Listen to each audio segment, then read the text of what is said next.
Assalamualaikum warahmatullahi wabarakatuh. Perkenalkan, saya Reganita Syarifah Nafiah, mahasiswa program studi Sastra Daerah Fakultas Ilmu Budaya Universitas 11 Maret.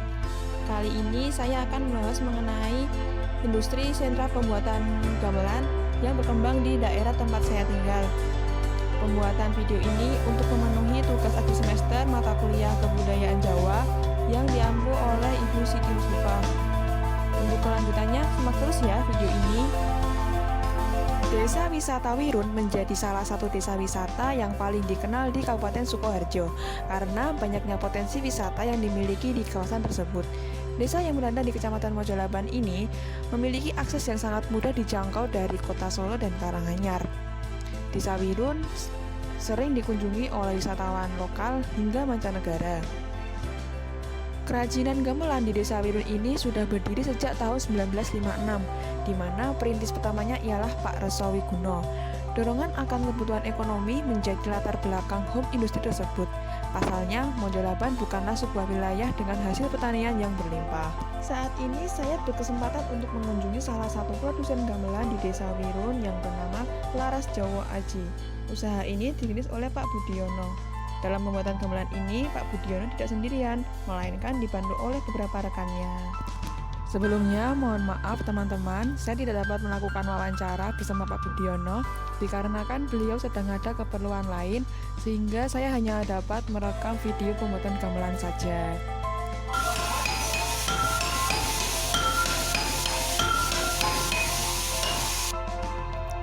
Dalam satu hari, setiap kelompok perajin dapat menghasilkan satu buah gamelan besar atau gong dan dua gamelan kecil. Proses pembuatan gamelan dimulai dengan memasak bahan untuk membuat lempengan yaitu timah dan tembaga. Kedua bahan tersebut dimasak di dalam wadah yang terbuat dari tanah liat hingga meleleh dan menghasilkan campuran yang pat. Setelah itu dituangkan ke dalam cetakan. Ukuran cetakan dan jumlah bahan yang dimasak tergantung pada ukuran gamelan yang akan dibuat. Setelah dingin, campuran plat dikeluarkan dari cetakan lalu jadilah plat. Plat inilah yang kemudian akan dipanaskan secara berulang-ulang lalu ditempa hingga menghasilkan bentuk yang diinginkan. Proses penempaan plat hingga menghasilkan bentuk yang diinginkan sekitar kurang lebih 2 jam.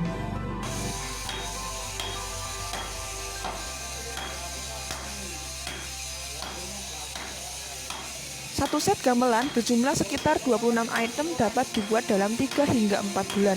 Mengenai harga, satu set gamelan lengkap bisa dihargai hingga sekitar 300 juta rupiah atau lebih. Mahalnya harga jual gamelan selain karena membutuhkan proses yang sangat lama dan tingkat ketelitian yang tinggi, juga didasarkan pada harga bahan baku yang tinggi serta banyaknya bahan baku yang dibutuhkan. Untuk membuat satu perangkat gamelan lengkap, seorang perajin harus menyediakan 1,3 ton tembaga dan 3 kuintal perunggu. Sedangkan jika pesan secara eceran, misalnya satu gong, biasanya pembuatan satu gong berdiameter 77 cm bisa mencapai 3,3 juta rupiah. Satu gong membutuhkan tembaga bahan baku sedikitnya 20 kg, timah 6 kg, dan arang bakar 15 karung. Sedangkan untuk perangkat gamelan yang terbuat dari kayu seperti kendang, perajin biasanya membeli order kepada perajin lain. Proses penempatan plat hingga menghasilkan bentuk yang diinginkan sekitar 2 jam.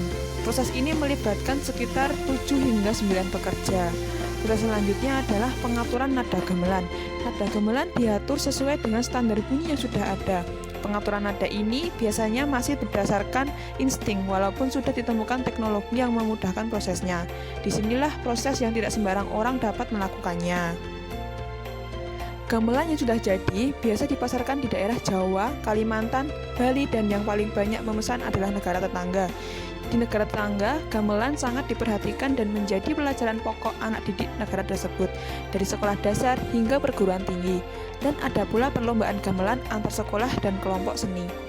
Meskipun di sana terdapat pengrajin gamelan, tetapi gamelan buatan Indonesia sudah diakui dan tidak ada yang bisa menirukan, khususnya untuk pembuatan suara dan nadanya. Pengrajin berharap bahwa negara Indonesia bisa memperhatikan potensi gamelan seperti negara lainnya. Jangan sampai negara lain mengklaim alat kesenian tradisional yang sudah diwariskan turun-temurun oleh bangsa Indonesia.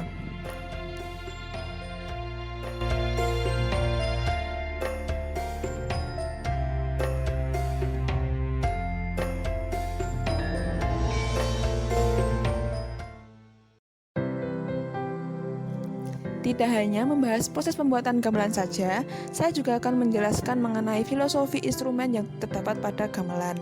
Yang pertama ada kendang. Kendang berperan sebagai pemimpin dalam permainan musik gamelan, sebagai kendali irama cepat atau lambat. Kendang sendiri memiliki filosofi endang, sebagai arti agar bersegeralah dalam beribadah kepada Sang Maha Pencipta.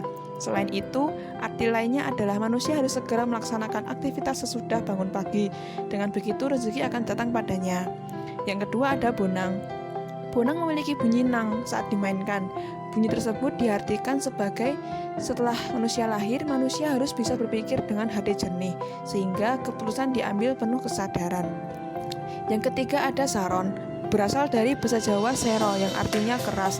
Instrumen ini terbuat dari bahan besi dan berbentuk seperti lesung kecil. Saron mengajarkan manusia agar senantiasa lantang dalam menyuarakan kebenaran. Lalu ada gender. Berasal dari gendera atau bendera sebagai simbol permulaan, sebagai permulaan gending maupun sebagai permulaan kehidupan. Lalu ada gambang. Gambang berarti seimbang dan jelas, menunjukkan adanya keseimbangan antara kehidupan dunia dan kehidupan akhirat. Manusia juga harus jelas mengenai apa yang ingin dilakukan serta keseimbangan kebutuhan lahir dan batin. Lalu ada suling, terbuat dari bambu dan cara memainkannya dengan ditiup.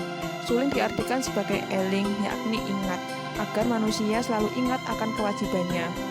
Lalu ada siter, berasal dari kata siteran dan dimainkan dengan dipetik.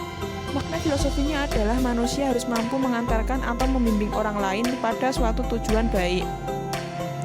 Rebab dibunyikan jika gender tidak ada, mengandung makna agar manusia dalam melakukan sesuatu harus memiliki tujuan yang jelas, agar tindakan yang dilakukan tidak menyimpang.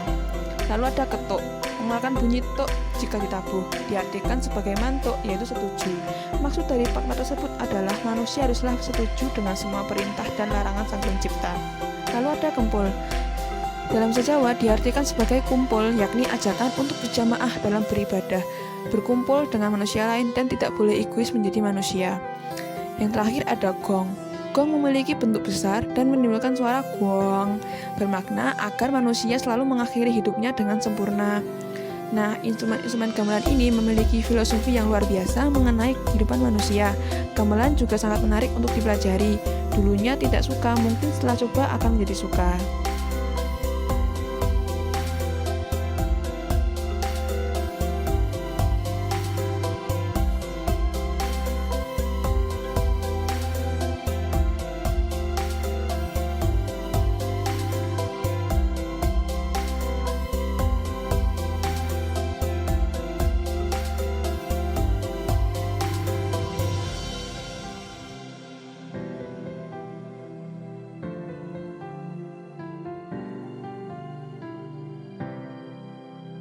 Nah, gimana teman-teman? Menarik bukan?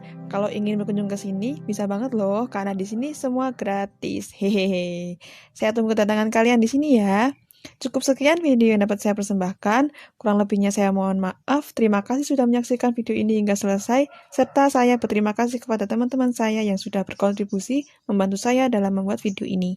Wassalamualaikum warahmatullahi wabarakatuh.